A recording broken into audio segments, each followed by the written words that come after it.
Assalamualaikum warahmatullahi wabarakatuh.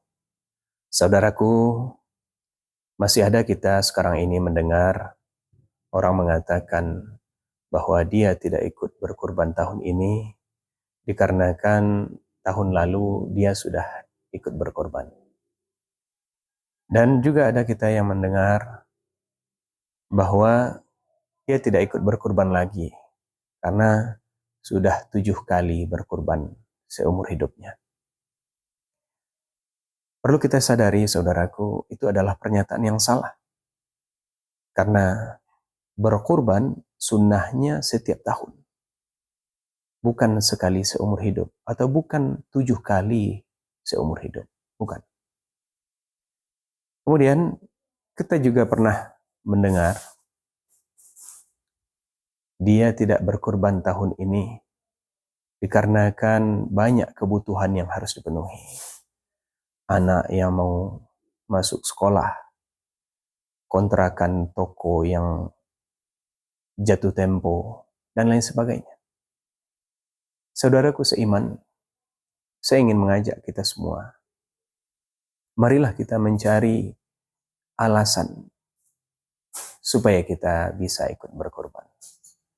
Jangan kita mencari alasan supaya tidak ikut berkorban. Dalam waktu yang pendek ini, saya ingin menyampaikan ada 3 alasan kenapa kita harus berkorban. Yang pertama, berkorban adalah salah satu bentuk syukur kita kepada Allah Subhanahu wa Ta'ala. Allah dengan terang menyampaikan di dalam surat Al-Kautsar, Inna a'tainakal kautsar fasholli li rabbika wanhar.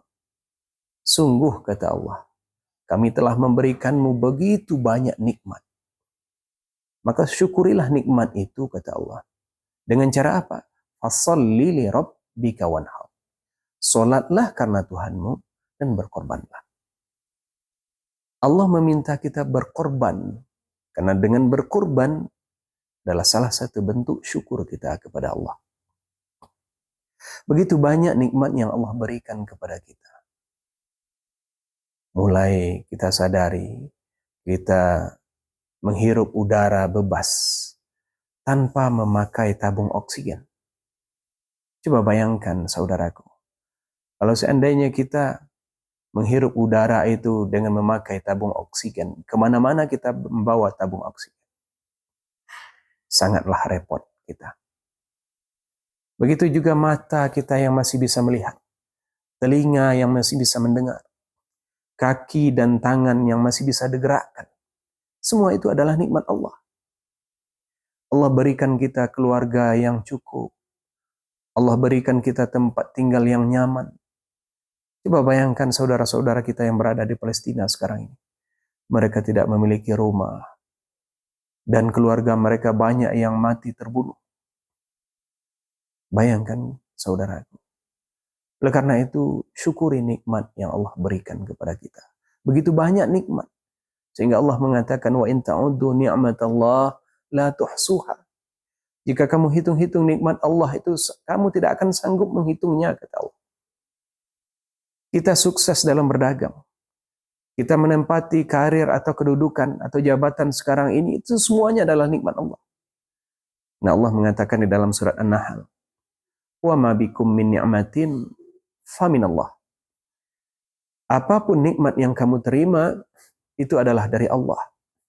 Jangan katakan itu adalah karena kecerdasanmu, kepintaranmu, kehebatanmu, dan lain sebagainya. Semuanya itu adalah dari Allah. Sehingganya Allah juga berulang-ulang Allah menyampaikan di dalam surat Ar-Rahman, Fabi ayyi ala'i rabbikuma tukadziban. Nikmat Allah yang mana lagi yang kamu dustakan? Oleh karena itu, mari kita syukuri nikmat Allah itu dengan berkurban. Berkurban di tahun ini. Jangan kita beranggapan dengan kita berkurban, uang kita akan berkurang. Tidak. Bahkan uang kita akan bertambah. Itulah janji Allah. La in syakartum la azidannakum. Wa la in kafartum inna azabi la syadid. Jika kamu bersyukur, maka nikmatmu akan kutambah, kata Allah. Dan tetapi jika kamu kufur, maka tunggulah azabku sangat pedih. Analoginya, saudaraku, hewan yang termasuk dalam jenis hewan yang dibolehkan untuk berkurban, seperti sapi, kambing, domba, setiap tahun dikurbankan. Kalau logika kita, pasti kambing atau sapi atau domba akan berkurang, karena setiap tahun mereka disembelih. Akan tetapi, saudaraku, jenis hewan kurban tersebut selalu bertambah, berkembang biak. Tapi coba kita tengok hewan yang tidak masuk dalam kategori jenis hewan yang dikurbankan, seperti kuda, rusa, gajah. Apa yang kurang di daging mereka? Tidak ada yang kurang. Tetapi tidak masuk dalam kategori jenis hewan kurban. Sehingga semakin hari, semakin tahun, hewan tersebut semakin langka. Begitu jugalah rezeki kita. Kalau kita mau berkurban, insya Allah rezeki kita akan bertambah. Tetapi kalau seandainya kita tidak mau berkurban, dan kita sebenarnya mampu, maka bisa jadi nikmat yang ada di diri kita akan dicabut oleh Allah Subhanahu wa taala. Nauzubillahi min dzalik. Oleh karena itu, mari kita berkurban di tahun ini. Alasan yang kedua akan kita lanjutkan di bagian yang kedua dari video ini.